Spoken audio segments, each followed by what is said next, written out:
Michigan woke up on Sunday atop the Big East Division standings all alone, undefeated in conference play. Yet today it was very clear Jim Harbaugh had a clear message. He wanted to talk about one big aspect of Saturday's win, and that was the pregame antics between both teams.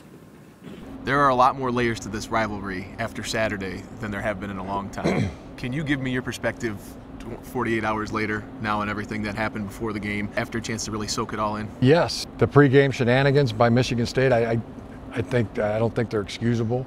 I think it was to say that they were Bush League or unsportsmanlike is putting it mildly. You brought a paper to your press conference. I mean, you came prepared to add on to your feelings on this. I'll go one step further and use Coach D'Antonio's words from a few years back. It's not a product of the team, but their program. They give a really detailed game management organization book. We asked them prior, what time is your walk going to be, your traditional walk? We don't want to interrupt that. And they gave us a time, and then a couple days later said, no, it's going to be 10 minutes later. We said, okay, good. Then we get to the game, and they had told us that sometimes we don't even do it.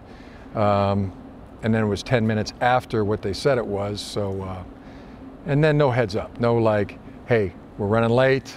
You know, could you guys maybe move your guys over to the sideline so we can do our walk, which we would have done. But when there's no way to prepare your guys for what was about to take place, you can't just expect them to start, scattering or being intimidated. That's not what 20, 21-year-old, 20, 22-year-old football players do. Tyree Kinnell told us that there were posters plastered of last year's interactions of state with the Bunyan Trophy on your field.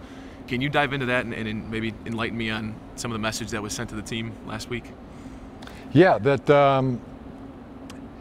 back when I played, really all through the rivalry, the Paul Bunyan Trophy was presented in the locker room, and you'd have your locker room celebration, and that changed when Coach D'Antonio came to Michigan State, and they would bring the Paul Bunyan out on the field and run around the field with it. So when we went up there in 2016, we said we're going to take the high road and keep the trophy in the locker room.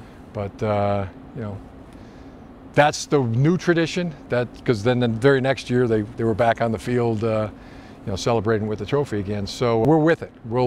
That'll be the way Paul Bunyan is now presented to be. Take it out on the field and celebrate. I have no problem with that.